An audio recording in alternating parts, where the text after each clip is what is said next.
Estás escuchando un devocional del reto Mujer Verdadera 365, Nuevo Testamento y Salmos. Día 1. Mateo capítulo 1. Escrito y leído por Débora Cázares de Rivera. Bienvenida al reto de lectura bíblica del Nuevo Testamento y los Salmos en un año. Hoy damos inicio con Mateo capítulo 1. Es bueno que tengas en mente que antes de que los acontecimientos que leemos hoy ocurrieran, pasaron aproximadamente 400 años de silencio en los cuales no hubo palabra directa de Dios para con su pueblo. En este tiempo Dios no levantó a ningún profeta en Israel. Y aunque Dios no habló directamente a su pueblo, la preparación del escenario histórico como el dominio romano, la expansión del idioma griego y el sistema de caminos facilitó la difusión del mensaje del Evangelio. Era el tiempo perfecto para que el Mesías viniera. Mateo nos presenta a Cristo como el Rey prometido del Antiguo Testamento, estableciendo así un puente entre los pactos del Antiguo Testamento y el cumplimiento de esos pactos manifestado en Jesús. El libro abre de la siguiente manera: Libro de la genealogía de Jesucristo, hijo de David, hijo de Abraham. Creo que Mateo es muy intencional en comenzar su evangelio de esta manera. El pastor Sugel Michelén, en la introducción al evangelio de Mateo, en la Biblia devocional Mujer Verdadera, nos dice: de esta forma, presenta a Jesús como el Mesías que anunciaron los profetas, en quien se cumplen las promesas de los pactos de Dios con Abraham y David. ¿Tú lo recuerdas? Echemos un vistazo rápido para refrescar la memoria. Abre tu Biblia o toma nota para que revises las siguientes citas. Pacto de Dios con Abraham lo encontramos en Génesis capítulo 17, versículos 4 y 5. Y pacto de Dios con David, que lo encontramos en el segundo libro de Samuel, capítulo 7, versículos 12 al 16. Abraham recibe la promesa de Dios sobre una descendencia, y David recibe la promesa de un hijo cuyo trono durará para siempre. Mateo conoce estas profecías y confirma que se cumplen en Cristo al escribir Libro de la genealogía de Jesucristo, hijo de David, hijo de Abraham. ¿No es asombroso?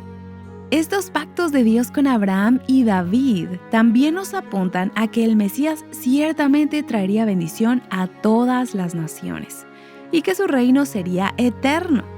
Al comenzar con esta genealogía en el versículo 1, Mateo está estableciendo legalmente el derecho de Jesús al trono de David, un requisito esencial del Mesías prometido.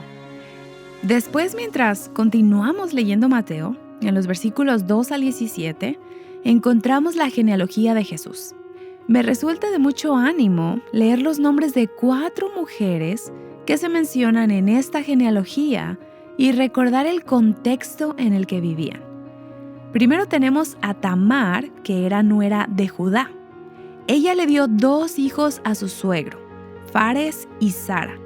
Puedes recordar por qué sucedió esto leyendo Génesis capítulo 38. En segundo lugar, tenemos a Rahab, que era una prostituta. Ella fue quien escondió a los 2 espías israelitas que fueron a reconocer la tierra prometida y quien, a pesar de nunca haber sido instruida en los caminos de Dios, le exaltó como Señor arriba en los cielos y abajo en la tierra. Lee más de su historia en Josué capítulo 2. En tercer lugar, tenemos a Ruth, que era una mujer moabita, una extranjera que al quedar viuda de un varón israelí, tenía la libertad de volver con su parentela. Sin embargo, ella decidió quedarse con su suegra Noemí, obedecerla y servirla. Esto implicó que ella se casara y se convirtiera en la bisabuela del rey David. Recuerda esta historia leyendo el libro de Ruth. Y en cuarto lugar tenemos a Betsabé, quien era esposa de Urías. Ella cometió adulterio con el rey David y quedó embarazada mientras su esposo estaba en la guerra. Esta falta terminó en que David mandó matar a Urías y se quedó con Betsabé. Puedes leer esta historia en 2 de Samuel capítulo 11. Ante los ojos humanos, ninguna de estas mujeres era digna de estar en la genealogía del Mesías. Sin embargo, por gracia, sus historias nos recuerdan a un Dios que hace lo que le place a pesar de nosotras. Además, sus historias prefiguran la inclusión de los gentiles y marginados en el plan redentor de Dios, anticipando el alcance universal del Evangelio que veremos desarrollado en el ministerio de Jesús. Como bien dice John Piper, el punto no es que existe una cierta clase de personas que son elegidas por Dios. El punto es que Dios es libre de elegir para que participen de su gracia a los menos indicados. Del mismo modo que sucedió con la elección de Abraham, el idólatra menos probable de Ur, Isaac, el hijo de la vejez nacido por obra de un milagro, y Jacob, el menor de hermanos gemelos, Dios contradice lo que el mérito humano dicta. Se esconde de los sabios y se revela a los más indefensos y mediocres. El nacimiento de Jesucristo. En esta porción encontramos el relato del nacimiento de Jesús. Lo más remarcable de esta porción es que Mateo menciona que el nacimiento de Jesús viene a ser el cumplimiento de la profecía que encontramos en Isaías capítulo 7, versículo 14, que dice así: Por tanto, el Señor mismo les dará esta señal. Miren, una virgen concebirá y dará a luz un hijo y le pondrá por nombre Emmanuel. Mateo enfatiza que el nacimiento de Jesús no fue un evento aislado, sino el cumplimiento exacto de la profecía dada a la casa de David. Esta señal, una virgen que concibe, no es solo un milagro, sino la encarnación de Dios entre su pueblo.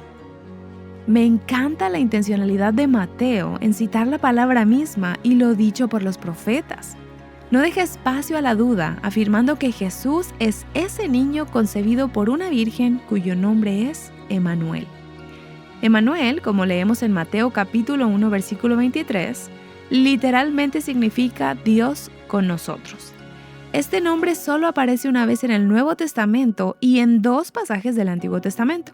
Sin embargo, es un tema que se mantiene durante toda la Escritura. Este no es un nombre en el mismo sentido en que Jesús es un nombre. Es más bien un título o una descripción de lo que Él es. Todo lo que este nombre significa se cumplió y halló su cumplimiento en Jesús. El nombre Emmanuel revela que Dios no solo cumple su promesa de redención, sino que también habita entre su pueblo. Esta verdad se perfeccionará en la nueva creación cuando Dios habite para siempre con los suyos. Hay 2 nombres más de Cristo que encontramos en Mateo capítulo 1. Jesucristo, en Mateo 1, versículos 1 y 18, que proviene de la combinación de 2 palabras. Jesús, que significa Jehová salva, y Cristo, que significa el ungido. Este nombre para Cristo lo encontramos alrededor de 1000 veces en la Biblia.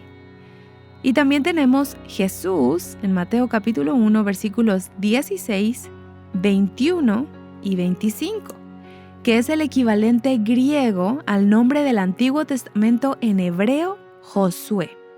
Este nombre Josué viene de 2 palabras cortas en hebreo. La primera es Jehová y la otra es el verbo, que significa salvar. Así que el nombre Josué significa Jehová salva, Jehová libera o Jehová es salvación. Para meditar. Amada hermana, ¿cuál era tu condición cuando Cristo te salvó? ¿En qué circunstancias te encontrabas? Te invito a glorificar a Dios por haberte elegido para salvación. Si es posible, comparte tu testimonio de salvación con alguien más hoy. El hecho de que podamos ver la realidad de nuestra condición caída es gracia de Dios. ¿Cómo puedes ser hoy intencional en dar gracias a Dios por el hecho de que el nacimiento de su Hijo unigénito vino a ser luz de revelación a los gentiles? ¿Cómo te animas a ver que Dios usó a personas con pasados complicados en su plan redentor? Explora más recursos que te guíen a Cristo y su palabra en avivanuestroscorazones.com.